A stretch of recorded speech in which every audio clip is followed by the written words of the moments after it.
E eu fui para Natal, mudei para lá e saía na rua pedindo água no carro do calor. Sim. Falei, vou sair pedindo água e quando a pessoa sair eu falo de Jesus à pessoa. Fala um pouquinho pra gente dessa urgência da evangelização. É urgente evangelizar?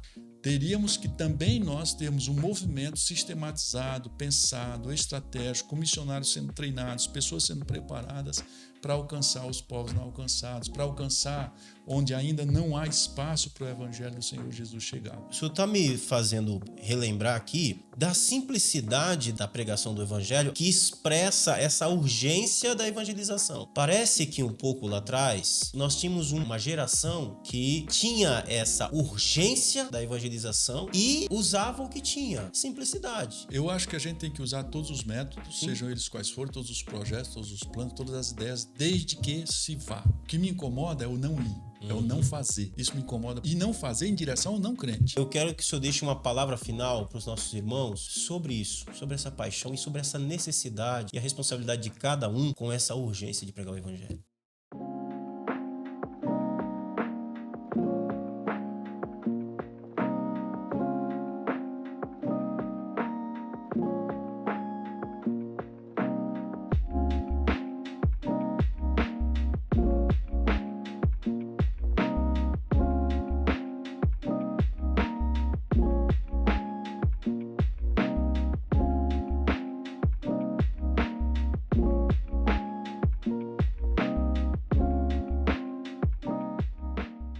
Paz, irmãos, sejam todos muito bem-vindos mais uma vez ao CTM Cast. É muito bom ter você por aqui, sempre, toda semana, segunda-feira, lembra disso, em um bate-papo sempre muito relevante sobre os assuntos mais diversos, assuntos da igreja, teológico, nós já tivemos aqui podcasts sobre a importância da oração, da pregação, do discipulado, né? Então, todos esses você vai encontrar aí, é só procurar o vídeo e você vai sempre ter um podcast falando sobre um assunto que é de extrema relevância.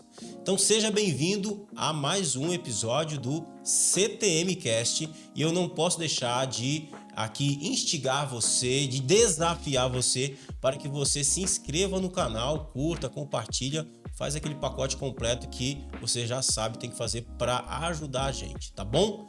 Bom, hoje nós temos um papo muito legal, como sempre, um convidado muito importante e eu vou falar sobre qual é o assunto e quem é daqui a pouco, depois da vinheta. Fica aí e não sai.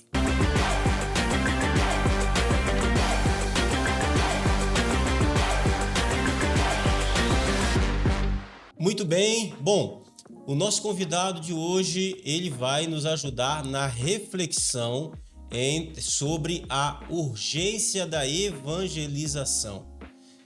A evangelização ainda é um assunto urgente. Ele tem muita experiência de vida pastoral, de crente, e vai poder nos ajudar nessa reflexão que a gente vai estar construindo aqui. Tenho certeza que, por causa da experiência dele, também vai poder nos dar uma ajuda aqui para a gente poder enxergar um pouco mais amplo essa visão da igreja mesmo a respeito da importância desse tema.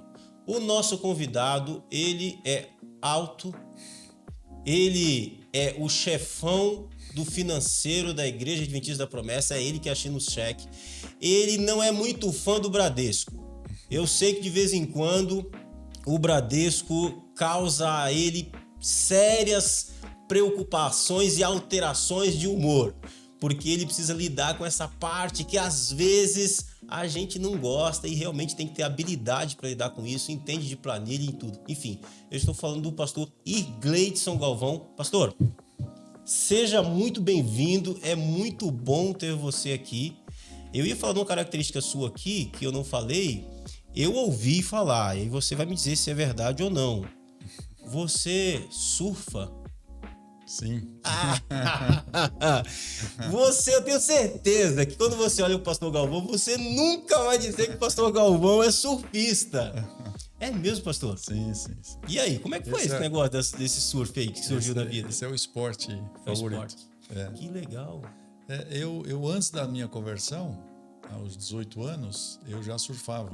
Uhum. E depois da conversão, há 37 anos atrás, Na época era pecado. Sim. E aí eu abandonei o esporte, abandonei tudo porque era pecado e não podia e tal. E aí passaram muitos anos e depois que eu estava aqui em São Paulo, a igreja amadureceu bastante, Sim. melhoramos o pensamento acerca de muita coisa. E aí eu comecei a voltar aos pouquinhos e fui me atirando. Que legal. Não, e assim, outra coisa que o pessoal não sabe, e essa talvez não sei se você sabe também, eu acho que não.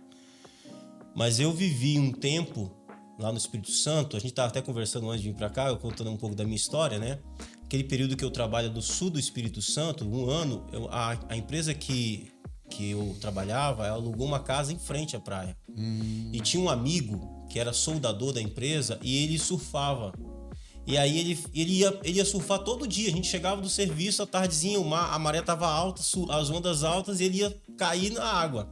E nessa história, ele me arrastou pro surf também. Legal. Então eu comprei prancha, eu tenho prancha, tá lá no Espírito Santo. Não pratico já tem muito tempo, mas eu já surfei também. Maravilha, parabéns. É legal. E assim, ninguém tem a sensação de que o surf tem uma adrenalina, tem uma coisa gostosa na hora que você pega a onda ali, né? Maravilhoso. Um tubo, né? Legal, pastor, muito bom tê-lo aqui. A nossa ideia aqui é exatamente mostrar também um pouco essa outra parte do pastor Galvão, que às vezes não é tão conhecida, né? A sua história, a gente quer começar por aí, a sua história de vida. Você falou aí que você teve, então você já percebi que você não nasceu na igreja, teve um período de conversão. E eu queria começar por aí. Conta um pouquinho da história do Galvão antes da conversão, como foi a sua conversão, e depois a gente vai caminhar para o ministério. Mas por enquanto vamos nesse Galvão. Nasceu onde? Conte um pouquinho da sua história pra gente, pastor.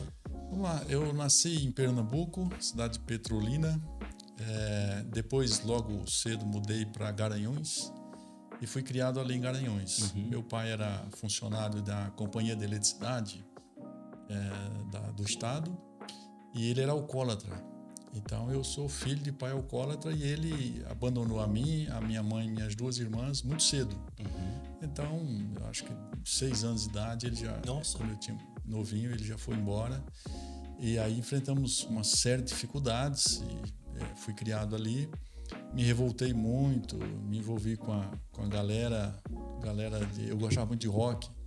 Opa. Então tinha todas as coleções de rock, Iron Maiden, Led Zeppelin, Black Sabbath, enfim. E o rock pesado. Raiz, rock pesado, rock clássico.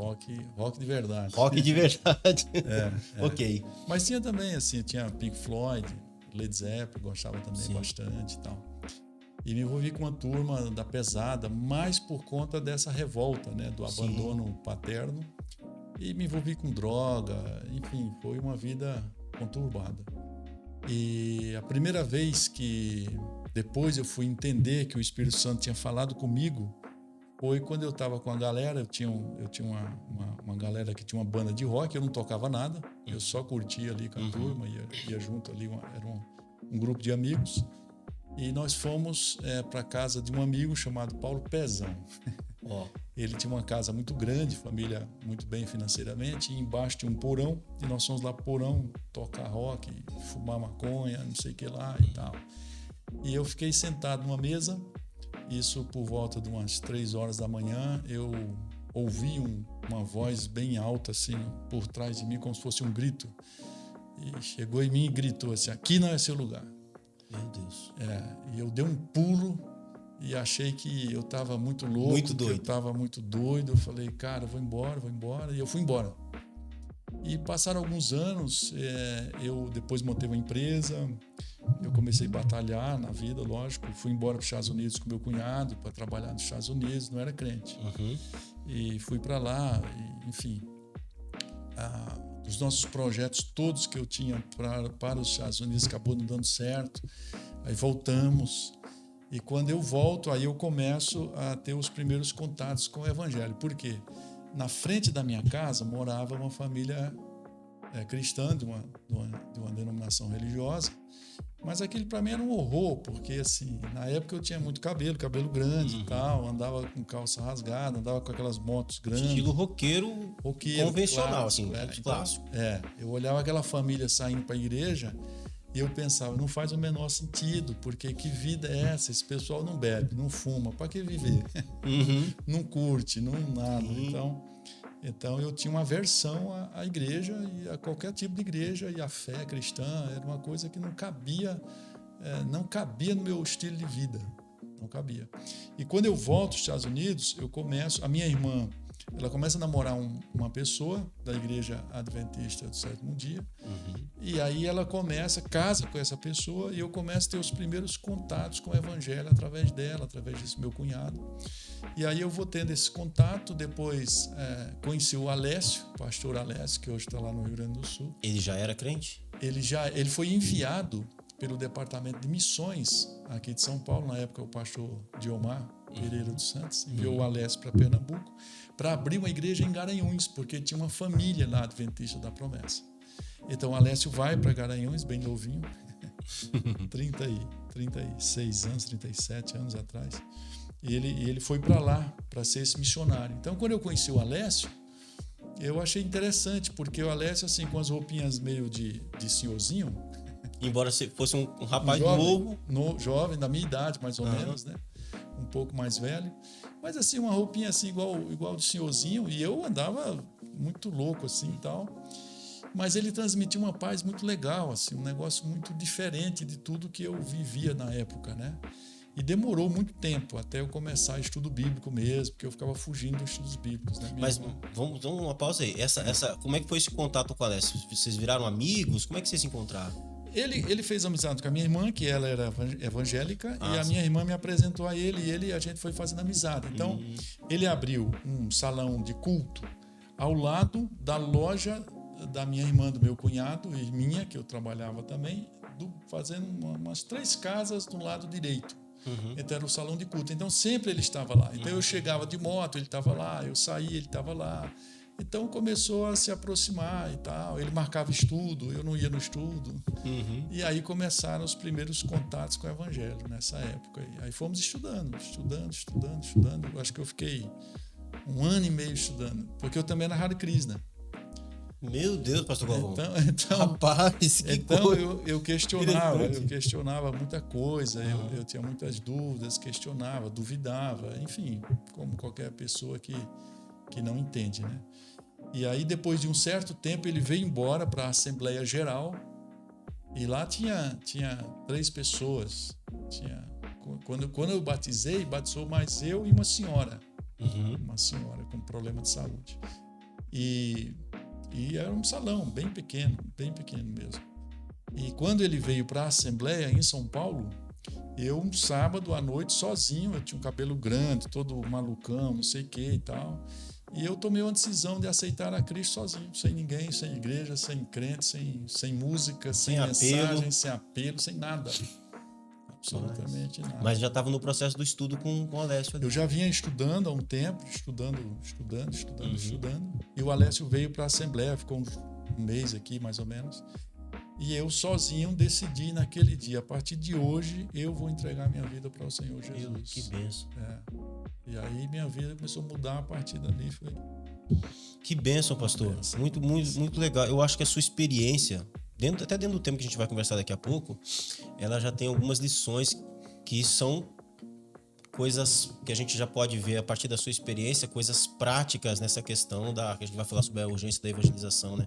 Assim, algumas coisas que eu notei enquanto você falava, que era o fato, assim, de se acreditar em um projeto de evangelização, né? O Alessio vai para lá, não tem nada. Não tem estrutura, não tem. Tem uma família. Uma família.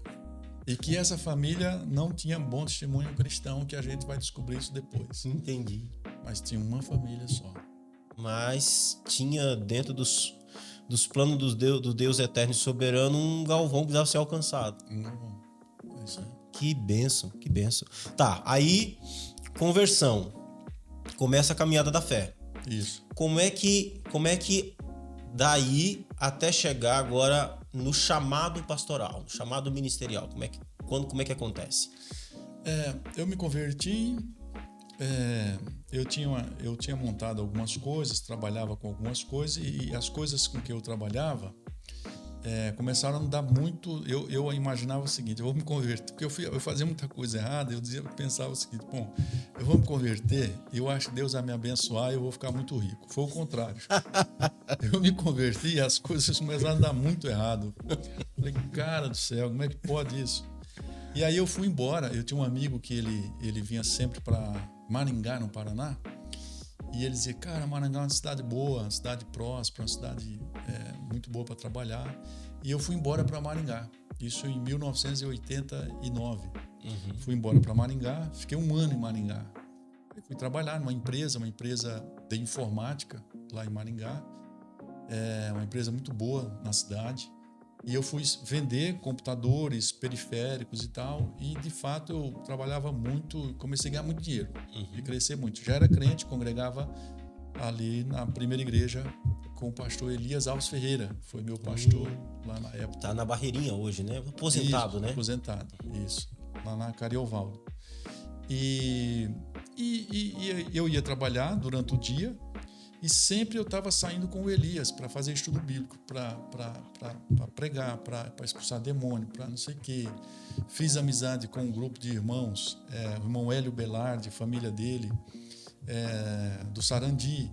Então, reativamos uma congregação que tinha lá no Sarandi. Eu era membro. Então, eu passava lição, pregava de vez em quando, não sei o quê. Mas aquilo vem ardendo no coração, aquela vontade de pregar o evangelho, de levar a mensagem de Cristo para as pessoas. Jovem, enfim, empolgado, muito empolgado. E aí a gente reabre essa igreja. O pastor Elias falou, olha, o Galvão e o Hélio assumem essa igreja e vocês tocam lá. E a gente abria, e era um lugar muito pobre, muito simples, e caía muita gente endemoniada, mas muita gente foi aceitando Jesus, e a gente discipulando essas pessoas. E aí, na época, eu comecei a estudar pela FATAP, fazer aquele curso, só que era curso por correspondência, né? Então, eu comecei a estudar pela FATAP, fui estudando, eu estudava muito de forma pessoal, né? De forma autodidata, em casa. E comecei a estudar pela FATAP, ler muito. O Elias me ajudava bastante também. E aí eu fui estudando e fui aperfeiçoando e tal. Fiquei 1 ano lá em Maringá e decidi voltar para Pernambuco. Voltei para Pernambuco depois de 1 ano e fui trabalhar em outra empresa. E nessa época, o Alessio foi para a diretoria da Convenção Regional, junto com outros irmãos. A Convenção Sul, na época, já estava de olho em mim. E eu não sabia disso. Depois que eu fiquei sabendo, já estava de olho para me convidar. Por quê? Porque eu era muito envolvido em tudo. Então tinha vigília, tinha assembleia, eu ia, enfim, eu estava muito, aquela sede de estar participando, de estar envolvido. E eu voltei para Pernambuco. Quando eu volto a Pernambuco, o Alessio precisava de um missionário no campo de Campina Grande, na Paraíba, e ele vai lá em nome da diretoria e me convida. Você não quer entrar? Naquela época era obreiro. Você não quer vir ser obreiro da igreja? Não tinha ordenação, era obreiro. Falei, cara, eu não quero. E por que você não quer? Porque o meu estilo de vida, na época, antes, enfim, era um estilo eu ganhava muito dinheiro e eu vivia só com roupa de marca, viajava muito, eu gostava muito de sair e não sei o quê. Eu falei, só me responda uma coisa, quanto ganha um obreiro? Quando ele me disse o salário, eu falei assim, não dá, cara, não dá, eu vou passar fome. Não tenho a menor condição de viver com um salário desse, cara, eu não vou não tenho condição de ir. Então assim, aí eu disse não, e continuei trabalhando, vivendo minha vida e tal. Só que eu lia muito, e eu estudava muito. E eu inventei um dia de comprar um livro. Esse livro é Paulo Apóstolo, de John Pollock. Comprei esse livro e eu começo a ler esse livro e aquilo foi uma coisa absurda no meu coração, né? Aquilo foi entrando em mim, foi desconstruindo tudo que eu pensava acerca da vida financeira. Foi sendo confrontado. Muito confrontado acerca dos valores, né? O que é riqueza para Deus e o que é pobreza para Deus, né? Então eu fui muito confrontado sobre os meus valores, né? Aquilo que eu queria. Eu queria trabalhar, eu queria montar empresa, eu queria ganhar dinheiro, eu queria, enfim, como todo mundo, né? Quero ganhar dinheiro, quero ser rico. E eu trabalhava muito, fazia muita coisa, viajava, corria para tudo que é canto e tal. Quando eu comprei esse livro e eu começo a ler esse livro do John Pollock, aquilo me impactou. Cada página, cada citação, cada história. Aí eu ia para a Bíblia. Então, depois que eu li esse livro, eu falei, cara, não tenho o que fazer. Eu preciso fazer algo mais para o reino de Deus. E não é dinheiro, e não é empresa, e não é nada disso. E aí o Alessio insistia, voltou a insistir. Falei, cara, então eu aceito. Como eu tinha um dinheiro guardado, e eu conversei com a minha mãe e falei o seguinte, eu acho que eu vou passar fome. Então, eu vou deixar esse dinheiro no banco guardado e a senhora também, se eu precisar, só me ajuda, porque eu vou falar para você, o salário da igreja é um negócio... naquela época, tinha no estatuto que eu acho que ainda hoje tem, não sei ao certo, que tinha que se ganhar um salário mínimo e meio. Então, o meu salário era um salário mínimo e meio, com os descontos ficava um salário ou menos de um salário. Né? Então, era muito, muito, muito difícil. Então, foi que eu fui. Eu aceitei, fui para Campina Grande, na Paraíba, trabalhar como pastor na igreja lá.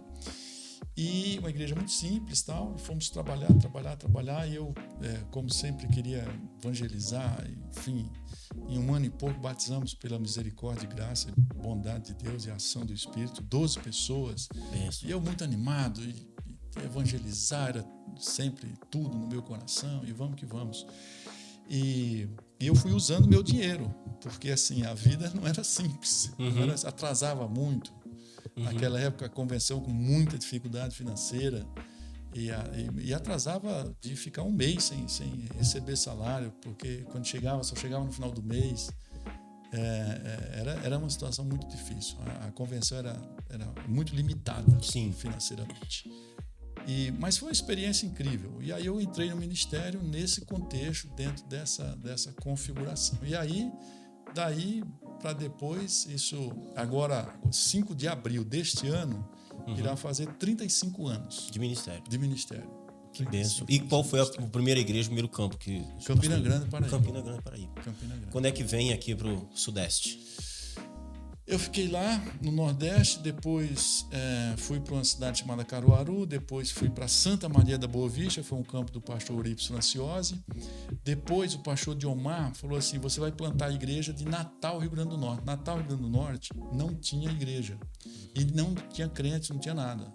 Aí me alugaram uma kitnet no centro da cidade de Natal e eu mudei para Natal para plantar uma igreja. Plantar não. Naquela época eu não falava isso. Abriu a igreja. Abriu a igreja. Você vai para lá e você vai abrir uma igreja. E eu fui para Natal, mudei para lá e saía na rua pedindo água.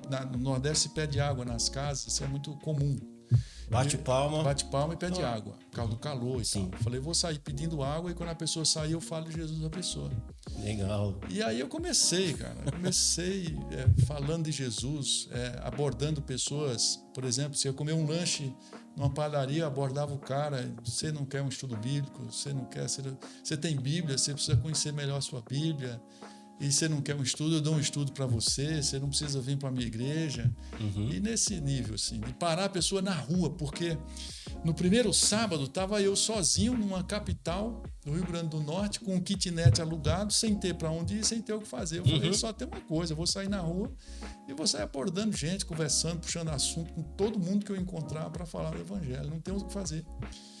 E começou assim, eu fiquei 6 meses lá, em Natal, já tinha em torno de umas 15, 20 pessoas ali, mais ou menos. Com 6 meses. Com 6 meses. Pessoas mais firmes, que a gente tinha uma família que eu abordei e pedi um copo com água, veio a senhora, o esposo, o genro, a nora, filho, todos eles aceitaram a Jesus para a glória de Deus. Que bênção. E aí depois o departamento de missões me transferiram para o Equador, para Quito, no Equador. Rapaz! Disseram, olha, nós estamos precisando de um missionário lá em Quito, no Equador. Aí eu fui para Quito, no Equador. Depois de Quito, no Equador, eu sou transferido para Blumenau, Santa Catarina. Precisava de um missionário lá. Eu volto para o Brasil e vou para Blumenau, Santa Catarina. De Blumenau, aí já entra o pastor Steve, que era o presidente. Fui para ser superintendente no Rio Grande do Sul. Naquela época fui ser superintendente. Na época não tinha divisão Santa Catarina e Rio Grande do Sul, era tudo uma convenção só. Era. E aí eu fui para o Rio Grande do Sul. É na época que vai o pastor Adelmilson também lá para aquela região. E trabalhamos juntos lá no Rio Grande do Sul, naquele momento ali, né? Foi um momento bom, especial, aprendi muito, fui fazer faculdade, aí eu fui estudando, né? Desde Pernambuco, quando eu entro no ministério lá em Campina Grande, na Paraíba, eu fui para Santa Maria da Boa Vista, e aí eu fui fazer Betel, fui fazer faculdade de teologia, não sei o quê. Depois que eu vou para o Rio Grande do Sul, que eu falo, não, preciso estudar outras coisas. Aí fui fazer administração, fui estudar, enfim. Aí vim para São Paulo, transferido para São Paulo, e aí já fui fazer mais uma especialização em administração de empresas, né? Aqui na Unicid. E aí foi... Se eu não estou enganado, e aí é a minha memória que falha mesmo, assim, eu me lembro do senhor ligado na época do Departamento de Missões. Sim. Foi? Sim. Quando eu venho do Rio Grande do Sul para São Paulo, eu fui trabalhar com o pastor Stivel no Departamento de Missões. Eu era tesoureiro, ele era o presidente do Departamento de Missões, né? E nós fomos trabalhar juntos. E fiquei uma gestão inteira ali trabalhando no Departamento de Missões. Foi uma experiência incrível. Ali eu acho que foi uma outra conversão.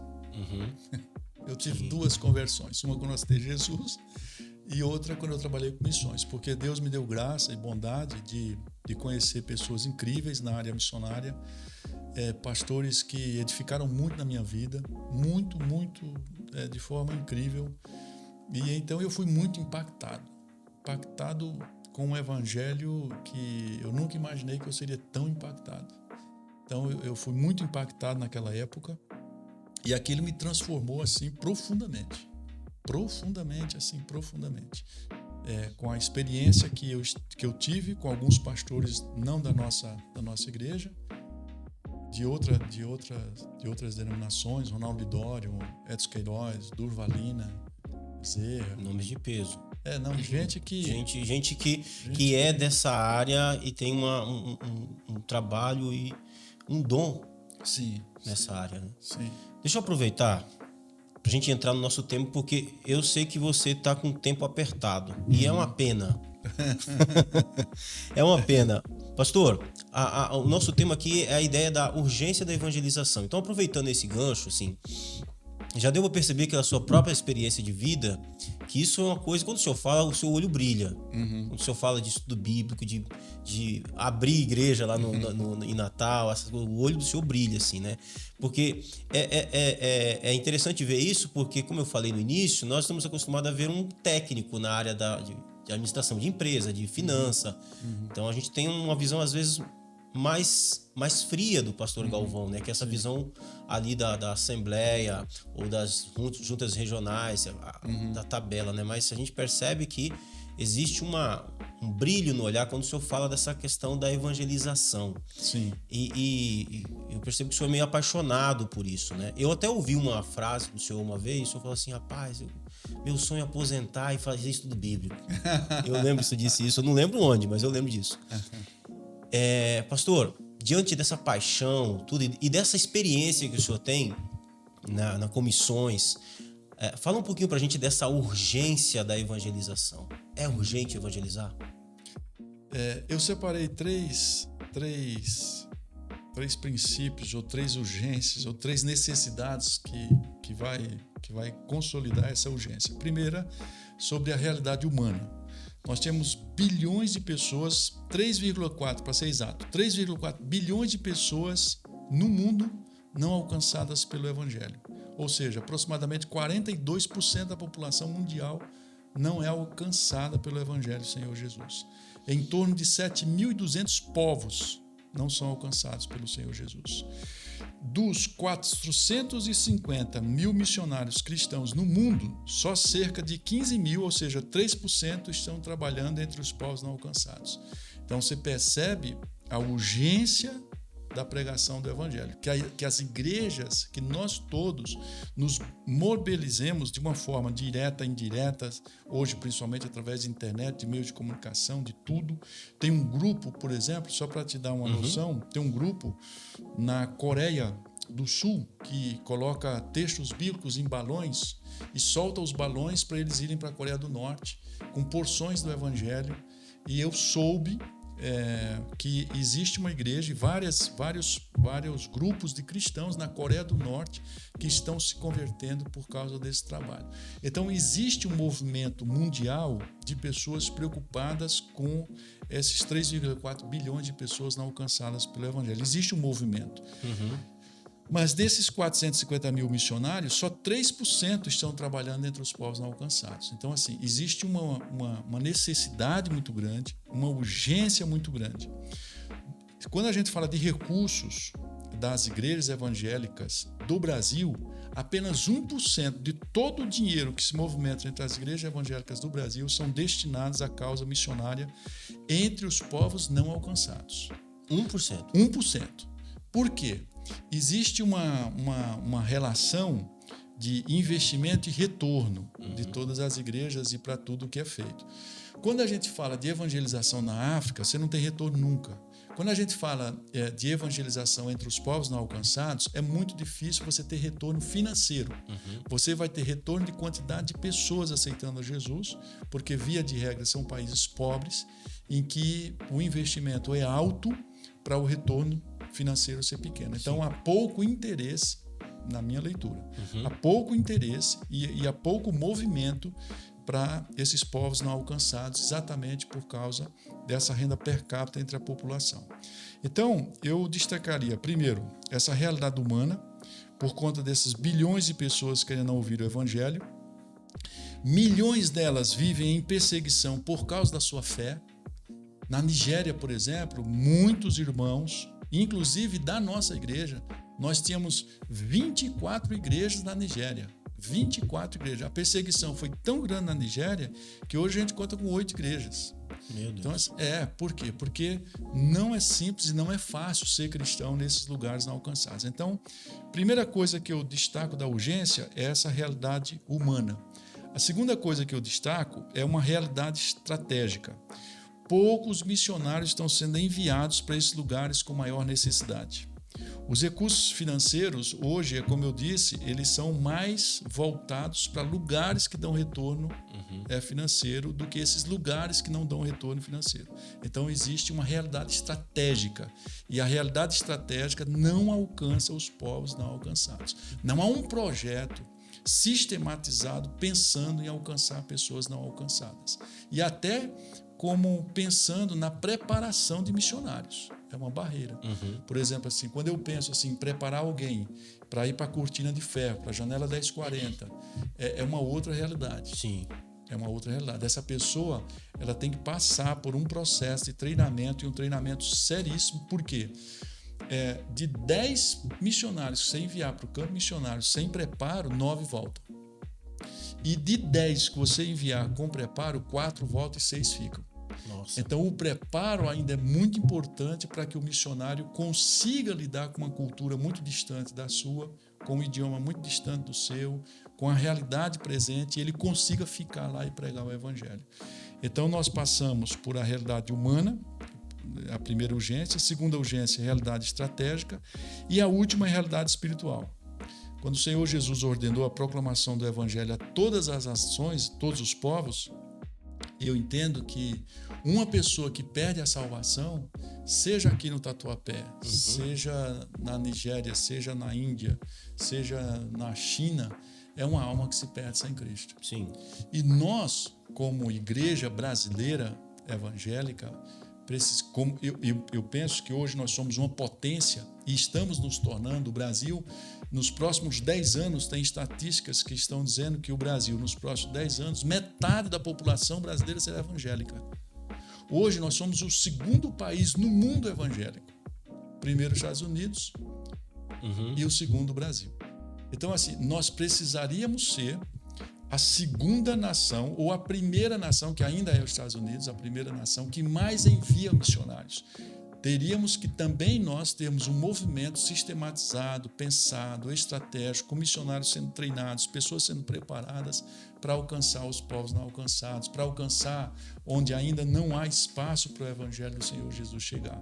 Então, essas 3 urgências, para mim, são basilares. Realidade humana, as pessoas não têm acesso nem a porção do Evangelho.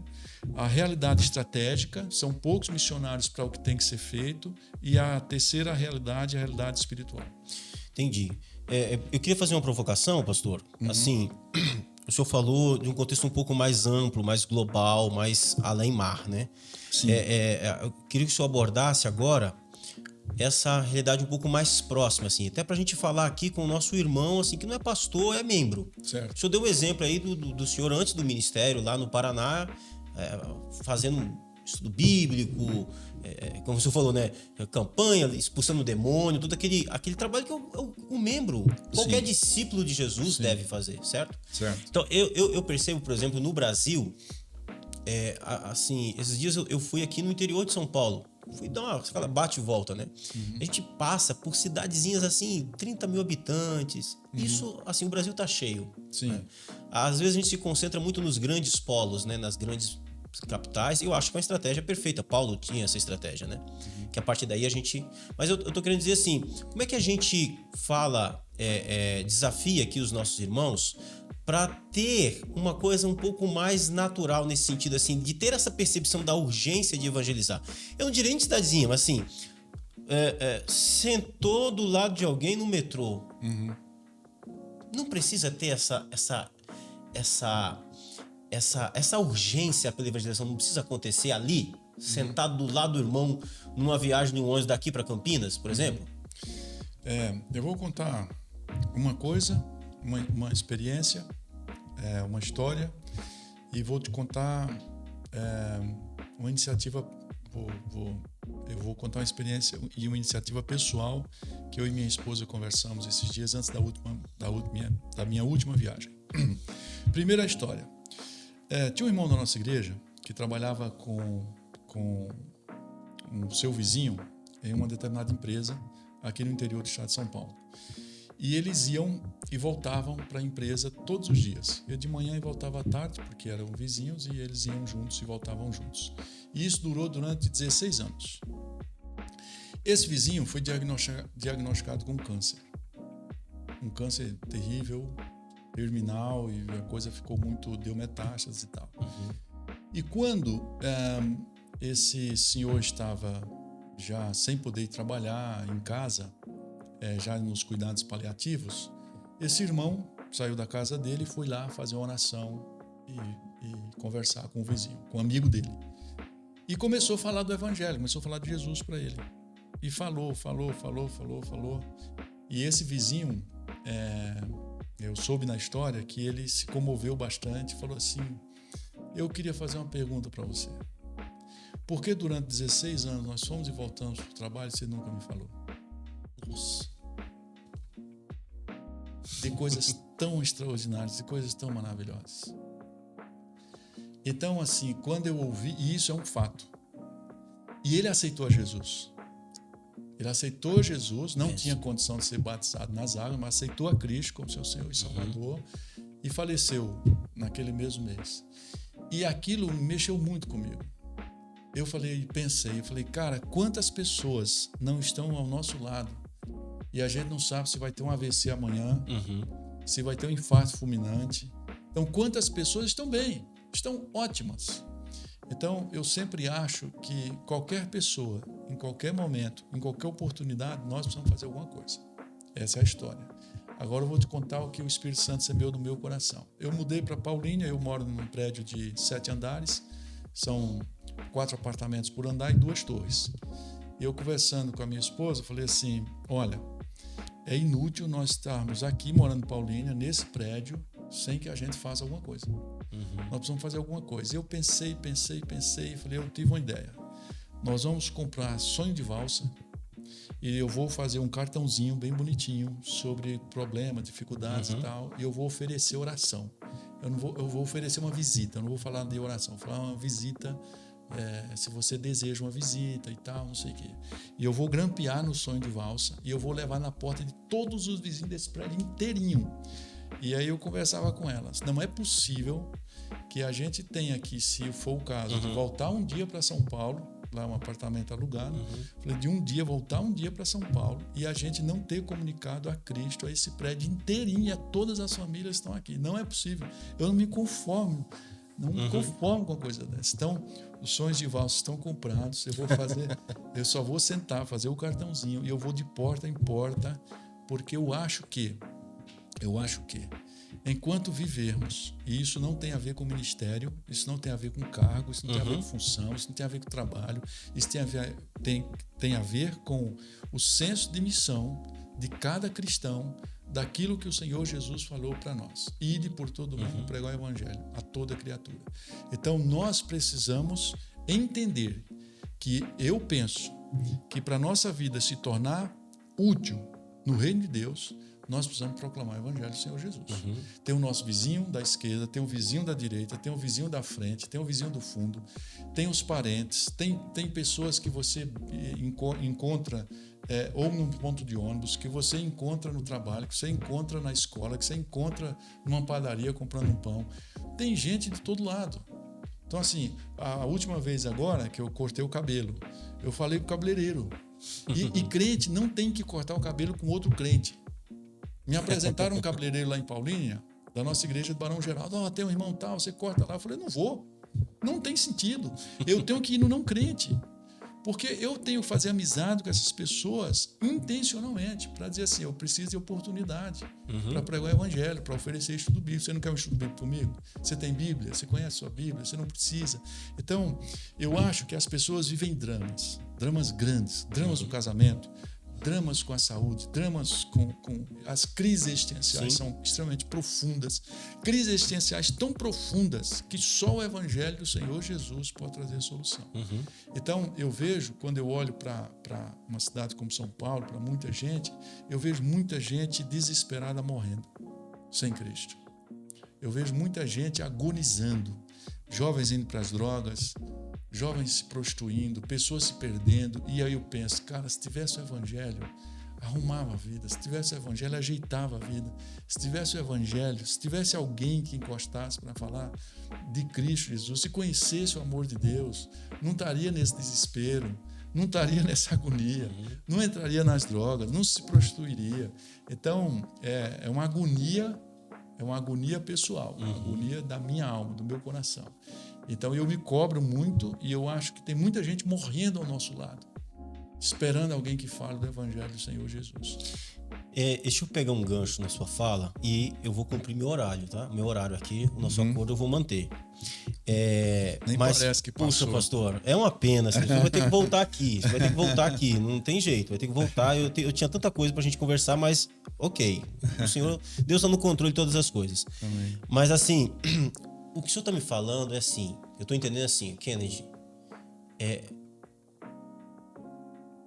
você, irmão, não precisa esperar um grande projeto institucional. Não precisa. Um bombom não depende de uma orientação, de um projeto do pastor da igreja. Não precisa. É uma iniciativa que qualquer um pode ter, certo? Um bombom é uma iniciativa que qualquer um pode ter. Então, assim, o senhor está me falando que eu estou gostando muito do que o senhor está falando, porque o senhor está me fazendo relembrar aqui da simplicidade da pregação do evangelho a partir que expressa essa urgência da evangelização. Parece que um pouco lá atrás, 20, 30 anos, nós tínhamos uma geração que tinha essa urgência da evangelização e usava o que tinha. Simplicidade, Sim. a conversa, o bate-papo, tem água aí? Então, isso funciona? É por aí também? Eu não acredito 100%. Eu acho que a gente tem que usar todos os métodos, sejam eles quais forem, todos os projetos, todos os planos, todas as ideias, desde que se vá. O que me incomoda é o não ir, é o não fazer. Isso me incomoda. E não fazer em direção ao não crente. Então, assim, tem um método X, o projeto, ok, Tá tudo certo. tá tudo certo. Por quê? A minha crença é no poder do evangelho, é o dunamis. Então, o não crente, quando ele ouve do amor de Deus e o Espírito Santo, como aconteceu com Lídia, quando eles foram para a praia e ele fala e o Espírito Santo abre o entendimento de Lídia, aquilo acontece um milagre da salvação. É o milagre da salvação. Mas alguém que... Quem enviarei? Quem há de ir por mim? Nós precisamos ir.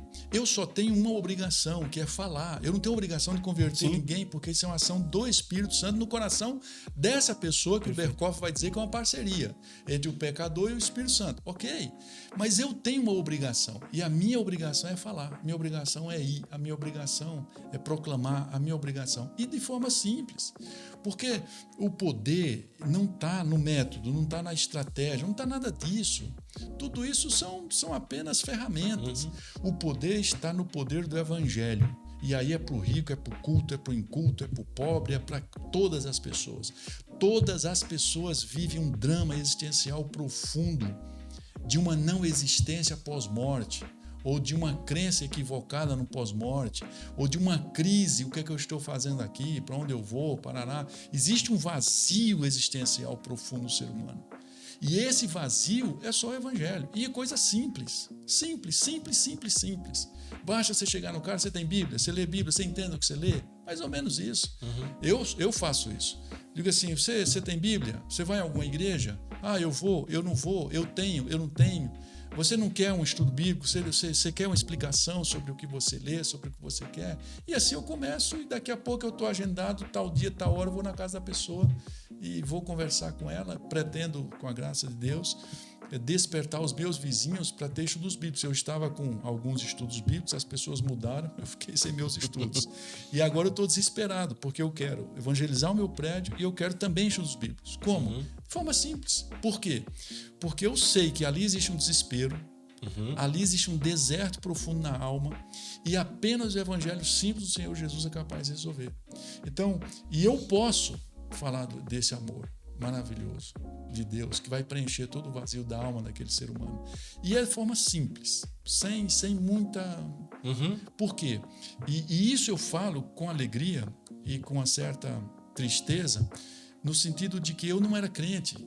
Eu não era crente. E eu sei... Para você ter uma ideia, eu estava viajando nas estradas lá, e aí eu li atrás do para-choque de caminhão. Jesus voltará. Eu não entendia nada daquilo. Aí eu li aquilo não me comunicava nada, eu não crente. Eu dizia assim, Jesus foi para onde? Fazer o quê? Voltar para quê?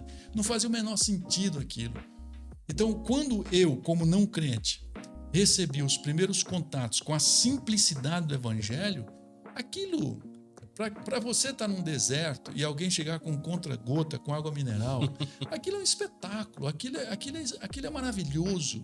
Quando você chega na casa de uma pessoa e você lê um salmo, e você faz uma oração, e você diz assim, Deus vai abençoar você, o Senhor Jesus ama muito você, para um pecador, que o cara está adulterando, que o cara está se drogando, que a menina está se prostituindo, e você fala, Jesus ama você, mesmo assim Jesus te ama muito.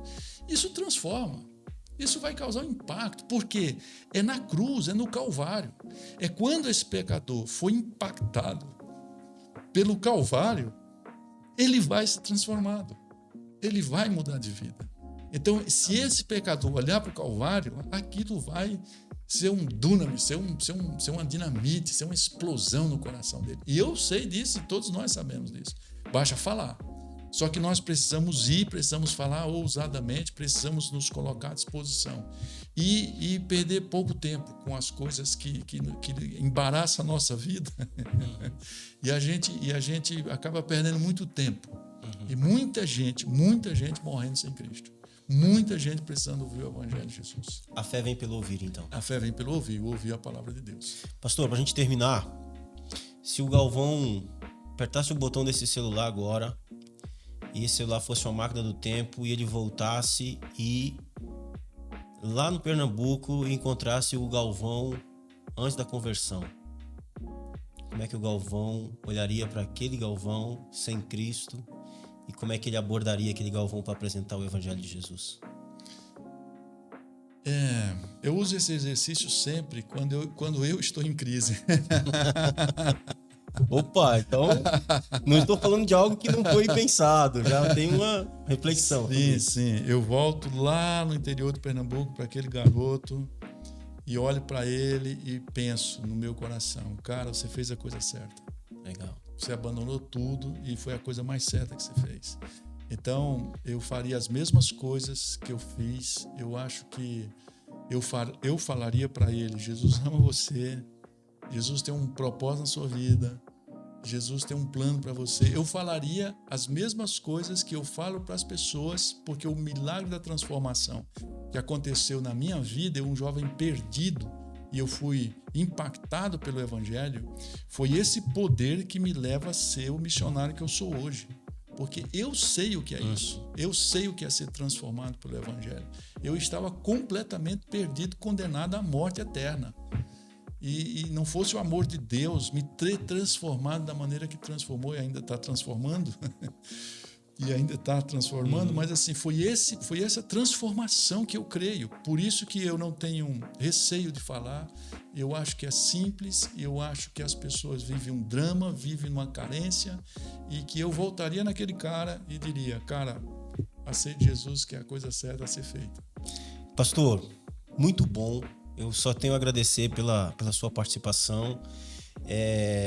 Eu lembrei de uma história que você contou recentemente, eu não lembro onde, acho que foi na junta que teve em Curitiba, né, de uma experiência que você contou. Eu percebo que você tem bastante experiências com contatos com pessoas assim, e realmente tem essa paixão pela urgência da pregação do Evangelho. Você contou a história que você pegou um Uber, estava indo viajar, né?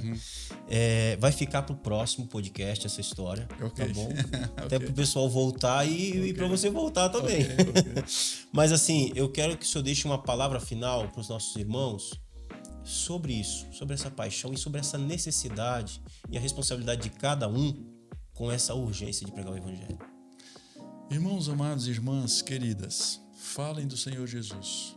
Falem a tempo, fora de tempo, com vontade, sem vontade, motivado, desmotivado, animado, sem ânimo. Fale do Senhor Jesus. Falem no trabalho, falem para a escola, fale para os parentes, fale.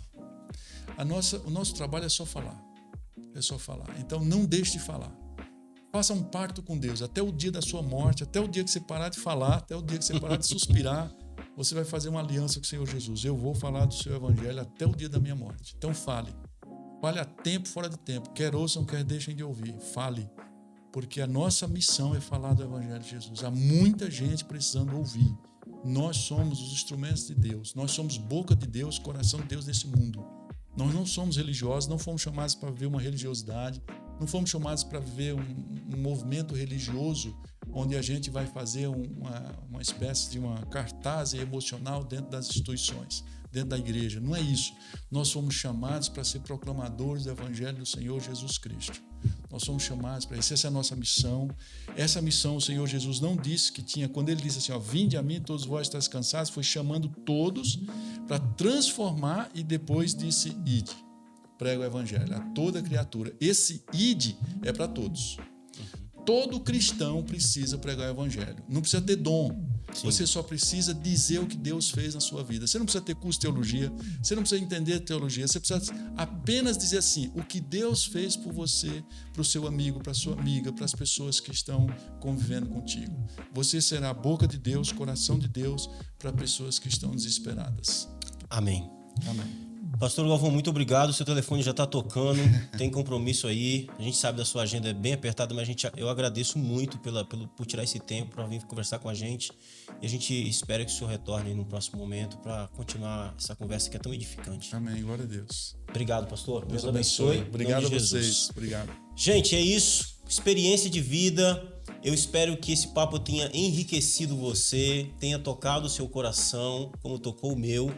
E, de novo, não deixe de compartilhar, não deixe de se inscrever no canal se você não é inscrito ainda, porque aqui você encontra papos assim, com muita experiência de vida, fundamentado biblicamente, falando dessas grandezas que só o Evangelho pode proporcionar pra gente, tá bom? Bom, é isso, Deus abençoe o seu coração, um forte abraço, até um próximo encontro, um próximo momento. Não esqueça de deixar aqui nos comentários a sua opinião, o que você achou. O seu comentário aqui ajuda a gente no engajamento do vídeo, tá bom? Um forte abraço e até mais, se Deus quiser.